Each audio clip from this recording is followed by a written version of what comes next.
আপনাদেরই একজন, আপনাদের প্রতিনিধি। আর আমিও কিন্তু বেড়ে উঠছি এই নদীমাতৃক সভ্যতার ভিতর। আমার ছোটবেলায় ঘষিখালী যে চ্যানেলটা, অর্থাৎ কুমারখালী নদী, দাউদখালী নদী বা মোংলা নদীর মোহনায় আমার জন্ম। আমি কিন্তু এখানকার নদীতে মাছ ধরা, সাঁতার কাটা, এখানকার যে সভ্যতা সেটা কিন্তু আমি জানি। কিন্তু বাংলাদেশ একসময় ছিল কিন্তু নদীমাতৃক সভ্যতা। সেই মুঘল আমলে যখন আপনার ঢাকার যে রাজধানী লালবাগে হয়, তখনও কিন্তু নদীর কূলে কিন্তু গড়ে উঠছিল। আমাদের বাজারগুলো সব নদীর কূলেই ছিল। কালীগঞ্জ বাজার, রামপালের বাজার, আপনার এই যে বুড়িডাঙ্গার একটা বাজার ছিল এখানে, শিলা বাজার, সবগুলো বাজার কিন্তু আপনার নদীর পাশেই গড়ে উঠছিল। তো নদীমাতৃক সভ্যতা প্রকৃতির বিপর্যয়ের কারণে বা বিবর্তনের কারণে আমরা হারিয়েছি। আমরা চেষ্টা করবো আমাদের খালগুলোকে পুনরুদ্ধার করার জন্য।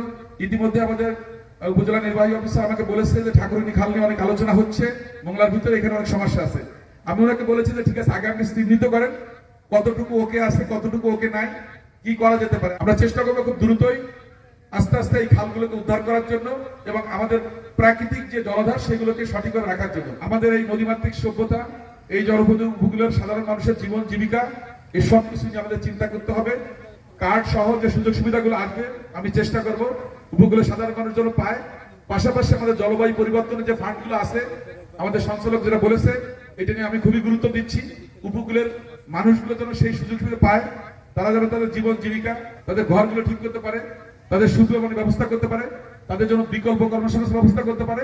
এইগুলো নিয়ে আমি আমার পরিসরে চেষ্টা করবো যতটুকু করা। এবার নগদে পাচ্ছেন হেলিকপ্টার অফার, তাই কেনাকাটার পেমেন্ট নগদে করুন আর বুঝে নিন 2000 টাকারও বেশি ক্যাশব্যাক সহ হেলিকপ্টার রাইড। পেমেন্ট শুরু করুন আজই।